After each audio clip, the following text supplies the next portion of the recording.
समस्त को स्वागत करुछि साहित्य स्थिति यूट्यूब चैनल को। सबु एग्जाम पर सीपीईटी एग्जाम को मध्य क्लियर करने को हेले तुम मानक सिलेबस अनुसार सबु टॉपिक रो थ्योरी और एमसीक्यू को कवर करने पड़ो। से समय तुम मन में गोटे प्रश्न आसुव कि थ्योरी और एमसीक्यू आम केउठारु पढ़ू, सबुठारु बेस्ट बही और गाइड केउटी। तो आज भिडियो रे आमे से विषय आलोचना करबा एवं शेष में मुझे तुमको एमती गोटे बही विषय कहबी जो कि ओडिया ग्रामर ठारू आरंभ करी ओडिया साहित्यर संपूर्ण सिलेबस को एमसीक्यू फॉर्मेट रे कवर करा जायछि। सेथिपई शेष पर्यंत भिडियोटी को देख और डेरी न करी चलो तेबे आज आलोचना को आरंभ करिबा। सर्वप्रथम आम कथा हेबा तुम मैंने थ्योरी क्यों बही पढ़। थ्योरी पढ़ापी तुम डॉक्टर सुरेंद्र कुमार महाराणा ओडिया साहित्यर इतिहास यही बहीटी को फॉलो कर बहीटीर केते गुड़िए संस्करण रही तुम जेकोसी गोटे संस्करण को फॉलो कर से कौन असुविधा ना। यही बहीटीर सूचीपत्र मुझे तुमको देखी दूसरी जमी तुम जापर कि बही क्यों कौ टॉपिक को सब कवर करा जायछि। यही बहीटी मोट 8 गोटी प्रसंग रही जो कि प्रथम प्रसंग में ओडिशार इतिहास ओडिया भाषा और लिपि को कवर करा जायछि। द्वितीय प्रसंग में ओडिया साहित्यर इतिवृत्ति आलोचना ओडिया साहित्यर जुग विभाजन को संपूर्ण भाव में विश्लेषण करके बुझा जायछि। तृतीय प्रसंग में रही प्राक्शाला जुग संपर्क में जो कि लोक साहित्य बा कथित साहित्य अभिलेख साहित्य और लिखित साहित्य को कवर करा जायछि। चतुर्थ प्रसंग में नाथ साहित्य शैव साहित्य मादळा बांजी केशव कोइली को कवर करा जायछि। पंचम प्रसंग रही शाला जुग को लेकिन जो कि शाला जुगर सांस्कृतिक राजनैतिक परिस्थिति ता सहित शाला दास को जीवनी शाला दास जो सब ग्रंथ लिखिं जमीक बिलका रामायण विचित्र रामायण महाभारत चंडीपुराण लक्ष्मीनारायण बचनिका यू संपर्क में भल भाव विश्लेषण रही। तापर षष्ठ प्रसंग में रही पंचसखा जुगर जो 5 जन सखा रहिले सेमानक जीवनी ता सहित सेमानक प्रमुख रचनावली विषय आउ सर्वशेष में पंचसखा जुगर समसामयिक केते जन विशिष्ट कवि मानक विषय रही। सप्तम प्रसंग हूँ रीतिजुग को लेकिन जो कि रीतिजुगर राजनैतिक सांस्कृतिक परिवेश रीतिजुग कविगण विषय रही। तापरे रीतिजुग्य गीतिकाव्यर रूप वैचित्र जमीक भजन जनाण चौपती चौतीसा षोड़शा कोइली बोली यही सब विषय रही। तापर शेष प्रसंग अष्टम प्रसंगटी संपूर्ण रूपे आधुनिक जुग को नहीं कवर होती जो कि इंग्रज मानकर ओडिशा शासन शिक्षा व्यवस्था सामाजिक सांस्कृतिक परिवेश मुद्रा यंत्र पत्र पत्रिका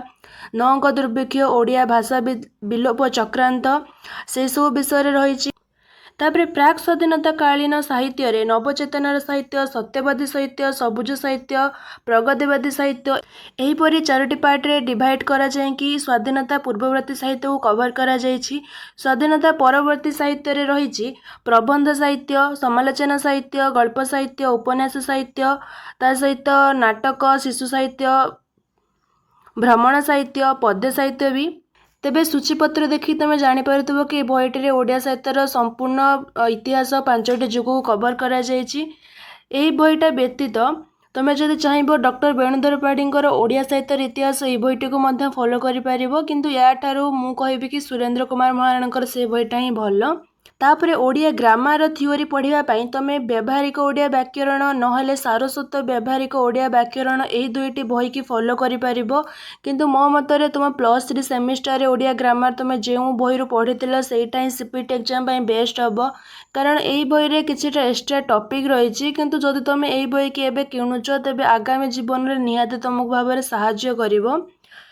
तापर देख थ्योरी पढ़ी सारा पर एमसीक्यू प्रैक्टिस करने तुम रेनबो आईकेआर नहले केएमपी रो गोटे सीपीटी ओडिया गाइड गोटे किनी पारिबो नहले यही बहीटी तुम जो देखिपुच डॉक्टर नीरज कुमार मंत्री ओडिया साहित्यर संक्षिप्त इतिवृत्ति यही बहीटी ओडिया साहित्यर इतिहास सिलेबस को एमसीक्यू फॉर्मेट रे कवर करा जायछि। केमिति भाबे मु तुमको देखै दउछि यहीपरि भाव एमसीक्यू क्वेश्चन 4टी ऑप्शन सहित ता तौलू ता उत्तर यहीपरि भाव ओडिया साहित्यर इतिवृत्ति बही रे एमसीक्यू सब कवर करा जायछि ओडिया साहित्यर सिलेबस अनुसार। तापरे सर्वशेष रे मु जो बही कथा तुमको कही एटा होछि सेही बही मोर पर्सनल फेवरेट।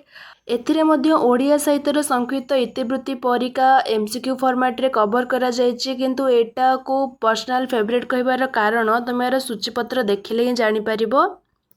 देख ये बहीटी प्रथम ओडिया साहित्यर इतिहास ओडिया भाषार विकास क्रम ध्वनि शब्द भंडार लिपि विषय रही व्याकरण को कभर कर ओडिया साहित्यर 5टी जुगर साहित्य को कभर करमितिक लोक साहित्य चर्या साहित्य अभिलेख साहित्य नाथ साहित्य शाला साहित्य पंचशखा साहित्य शैव साहित्य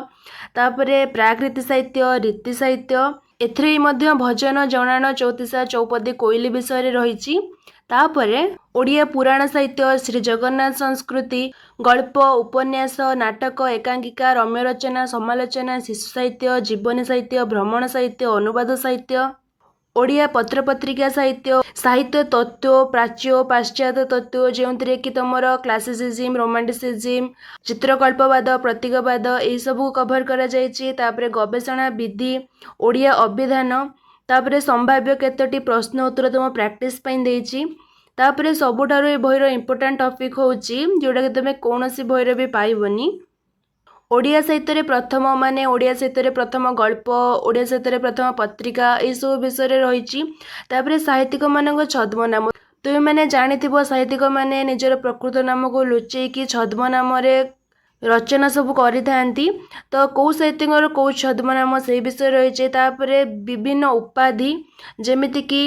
केंद्र साहित्य एकाडेमी पुरस्कार ओडिशा साहित्य एकाडेमी पुरस्कार अतिबड़ी जगन्नाथ दास पुरस्कार शालारा पुरस्कार यही सब विषय रही पूरा एमसीक्यू फॉर्मेट रे कोपरी भाबे मु तुमको देखै दउची एहीपरि भाबे एमसीक्यू क्वेश्चन 4टी ऑप्शन सहित ता तळुको तार उत्तर थियोरी और एमसीक्यू पढ़ाई तुमको मुझे सब बही और गाइड विषय कहली ता भितर तुम मानक जोटा भल लगे तुम मैंने सहीटा को किणिकी प्रिपेरेसन आरंभ कर दियो जदि तुम मैंने ग्रेजुएशन में पढ़ुच तेज तुम चाहिए तुम कॉलेज लाइब्रेरी भी उठेकी पढ़ी पार सीपीटी एग्जाम 2027 को लेकिन जो तो मन में आउ कि क्वेश्चन अच्छी तेज निहाती भाव में कमेंट कर मु चेष्टा करी से विषय अति शीघ्र भिडियो आने शेष पर्यंत देखिथार धन्यवाद तुम मानकर दिन मंगलमय हो।